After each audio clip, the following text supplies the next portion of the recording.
This is paradise, just being here. En ce moment, j'ai que des vidéos d'Annecy. Ça a l'air vraiment incroyable comme lieu. Ouais, C'est super beau. moi je connais Annecy, ça ressemble pas à ça en vrai. Il y a du monde partout normalement. Bah, je pensais pas ça d'Annecy, tu vois. Ah ouais, il y a du monde partout, il y a du monde sur tes photos, tu te fais pousser. Franchement, il y a du bruit. Elle a dû se lever à 5h du mat pour faire une vidéo comme ça la meuf. Bah écoute, je pense qu'il faudrait que j'y aille, hein. Faut que je me rende compte de la réalité. Allez, on y va. Bah vas-y. Le tourisme est une quête d'expériences, de paysages et de moments inoubliables. Mais dans une époque où les réseaux sociaux façonnent nos désirs et nos attentes, cette quête prend une nouvelle dimension. Des destinations autrefois discrètes se retrouvent sous les projecteurs, submergées par un flot de visiteurs parfois au détriment de leur authenticité et leur environnement. Nous plongeons dans la ville d'Annecy, joyau alpin surnommé la Venise des Alpes.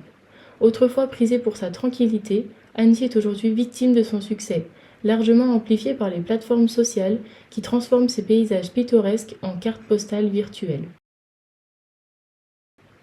À travers le prisme de la théorie de l'imaginaire touristique, nous explorerons comment les réseaux sociaux influencent la consommation touristique et exacerbent le phénomène du surtourisme, tout en interrogeant les choix de destination façonnés par des images idéalisées et souvent irréelles. Nous avons interrogé des touristes afin de comprendre leur motivation à se rendre à Annecy, ainsi que leur perception de la ville avant de venir et leur expérience en réel. Bueno, pues somos un grupo que viene de Lyon, de INSA Lyon. Venimos de todas las partes del mundo, Argentina, Cataluña, Málaga, Cataluña, España, España. Bueno, venimos a pasar el día a Annecy. Alors nous, on vient de la région lyonnaise. Mon mari, c'est la première fois qu'il vient à Annecy. Ah ouais. C'est lui qui a choisi la destination. Et moi, c'est la deuxième fois, mais j'étais venue il y a très très longtemps quand j'étais plus jeune. Pues a ver, básicamente buscamos cosas que hacer cerca de Lyon. Salía Annecy, Pueblo Bonito y dijimos, pues vamos. Buscando en internet, básicamente. Sí, de cosas bonitas que hacer cerca y pues sí lo encontramos. Con internet y redes sociales. Normalmente en internet y sobre todo Google Maps, saber cómo están de cerca, de lejos y qué buses hay, qué conexión de transporte y tal, pero sí. A veces alguna recomendación, pero sí. Internet où il y a des informations sur la ville et puis après voilà, on a... Des cartes, hein, simplement une petite carte voilà, touristique. Pour se promener sur Annecy. De temps en temps, on a vu à la télévision des reportages sur Annecy. Je me rappelle, il n'y a pas longtemps sur TF1, ils avaient fait un reportage, des idées week-end, des idées de voyage. L'imaginaire collectif, ce sont les images, les histoires et les représentations que nous partageons en tant que société. Dans le tourisme, cet imaginaire crée une vision idéalisée de certaines destinations, alimentée par des images matérielles telles que des films, des photos et des reportages. Mais aussi des images immatérielles comme des récits, des discours ou encore des anecdotes qui permettent de développer la réputation d'une destination. Aujourd'hui, les réseaux sociaux permettent de diffuser cet imaginaire. Ces plateformes redéfinissent ce que nous attendons des lieux que nous visitons et transforment des villes comme Annecy en icônes du voyage moderne. Esto, por ejemplo, está aquí atrás justo. Es lo más típico, o sea, tú te metes en Annecy, sale esto y estaba bonito y dijimos, pues vamos. Y la verdad que todo es precioso, el lago, tal. Sí. Muy bonito todo, así que bien. C'est réputé pour son lac, pour le vieux Annecy, voilà, les bons restaurants. Pour profiter de la cuisine savoyarde, les raclettes, les tartiflettes, tout ça. Et je trouve que oui, Annecy, ça a toujours une bonne image. Et c'est très touristique parce qu'on a croisé des touristes espagnols, anglais. L'imaginaire touristique crée des représentations mentales incontournables pour les touristes car elles leur permettent d'aborder le lieu touristique et de créer du désir, mais elles conditionnent aussi la façon de découvrir et percevoir la destination. 63,8% de la population mondiale utilise les réseaux sociaux avec un usage quotidien d'en moyenne 2h19.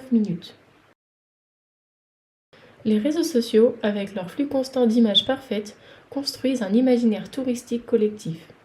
Chaque photo devient une pièce d'un puzzle qui façonne notre perception d'un lieu. Annecy, à travers les hashtags et les posts, se transforme en un fantasme visuel, une ville où l'eau est toujours cristalline, les rues toujours calmes et pittoresques. Mais cette image, largement filtrée et embellie, reflète-t-elle la réalité ? Ou bien sert-elle uniquement à attirer de nouveaux visiteurs désireux de vivre ce rêve? Más o menos. En persona es más bonito, Sí. pero sí, más o menos sabíamos que era un pueblo bonito y tal, o sea que sí, más o menos sí. La ville, on trouve un lieu vraiment romantique.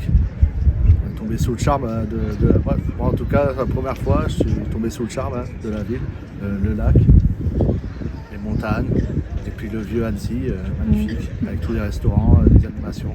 Donc un séjour en amoureux. Les résultats de cette médiatisation sont le surtourisme, des impacts environnementaux, sociaux et économiques.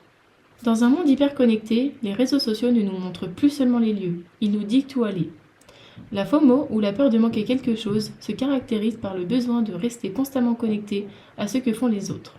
Et c'est un puissant facteur d'incitation à prendre des décisions spontanées, ce qui pousse des millions de touristes à visiter des destinations pour ne pas être laissés pour compte dans cette course aux expériences afin de ne pas rater une destination incontournable. Les touristes, de par leur venue sur un temps court, n'ont pas la perception réelle de ce que peuvent ressentir et vivre les habitants locaux. Pour comprendre les impacts du surtourisme à Annecy, nous avons interrogé plusieurs parties prenantes telles que les commerçants et les habitants de la vieille ville, ainsi que l'office de tourisme pour comprendre leur stratégie touristique sur le territoire. Je suis Aurélien Soustre, j'habite la vieille ville d'Annecy depuis une quinzaine d'années. Aujourd'hui, je suis secrétaire de l'association des résidents de la vieille ville qui a un objectif, c'est d'assurer le caractère habitable des vieux quartiers, faire en sorte que les habitants puissent continuer à y vivre dans des conditions normales, ce qui suppose aussi la défense des commerces de proximité auxquels les habitants sont très attachés.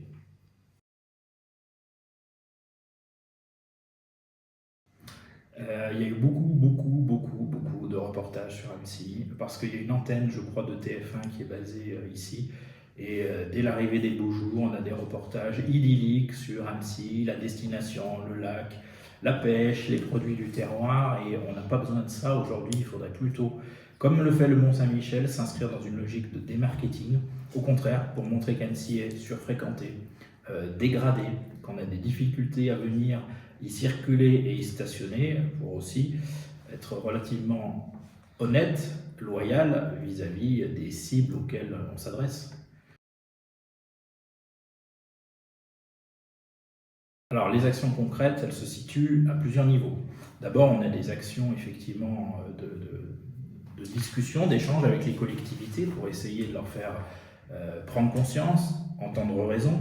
Et on est totalement aligné avec la position de la ville d'Annecy, notamment sur la lutte contre les meublés de tourisme. Par contre, on a un dissensus qui est très fort sur le sujet de l'utilisation de l'espace public. Le tourisme idéal, ce serait plutôt fondé sur une forme de modération déjà par rapport à la capacité de charge du site pour réguler les meublés de tourisme aujourd'hui, pour complètement désenfler cette bulle et faire en sorte qu'il y ait plus d'habitants. Suite à l'interview avec M. Soustre, nous avons souhaité rencontrer M. Hautois de l'Office de tourisme d'Annecy pour avoir un autre point de vue sur la situation touristique à Annecy.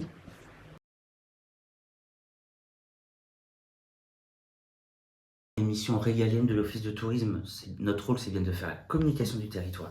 Donc les médias sont importants. Après je pense que c'est à l'Office de tourisme d'apporter aussi des messages.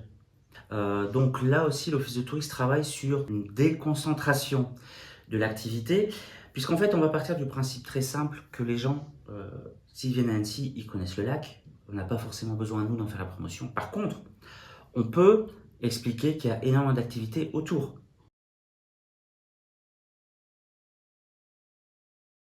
C'est de voir au niveau de notre communication, au niveau de la traduction qu'on peut faire auprès des médias, de montrer aussi les pépites qui sont autour, sachant que, pour rappel, le périmètre, la zone de compétence de l'Office de tourisme du lac d'Annecy, à partir du 1er janvier, ça va aller de Fierus, donc le secteur Balme de Sillingy, jusqu'au plateau des Glières, jusqu'à Albi.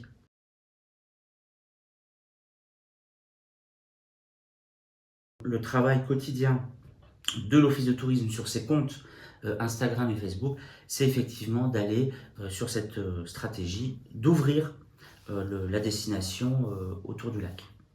Donc on n'a pas complètement la main sur le monde médiatique.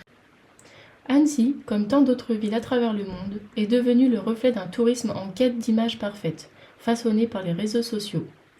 Le phénomène du surtourisme, alimenté par le désir de reproduire ces instants figés, transforme des lieux chargés d'histoire en simples destinations à cocher sur une liste de voyages. Mais à quel prix ?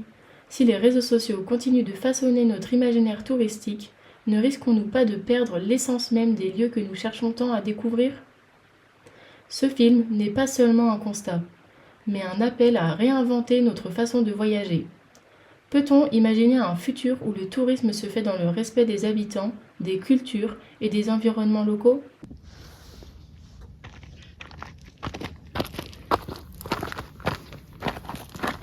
Ouais, c'est pas mal, hein. Ouais, j'avoue que... J'avoue, c'est très joli. Souvent, on peut visiter Annecy sans forcément aller dans la ville. Et t'as vu, ce spot-là, il était pas sur les réseaux, hein. Ouais, en plus, la vue sur le lac est incroyable. Regarde, on voit le Mont Blanc. Ah ouais, j'avais pas vu. Un futur où les réseaux sociaux ne servent plus à amplifier la consommation effrénée, mais à promouvoir un tourisme plus conscient, plus authentique et plus durable. À chacun d'entre nous, voyageurs, créateurs de contenu ou simples curieux, de repenser notre manière de voir et de vivre le monde. Car la beauté d'Annecy, comme celle de tant d'autres destinations, mérite d'être préservée. Et si voyager n'était plus une course à ce que l'on montre, mais un retour à l'essentiel ? Peut-on échapper aux faux mots pour retrouver la véritable signification de l'exploration et de la découverte ?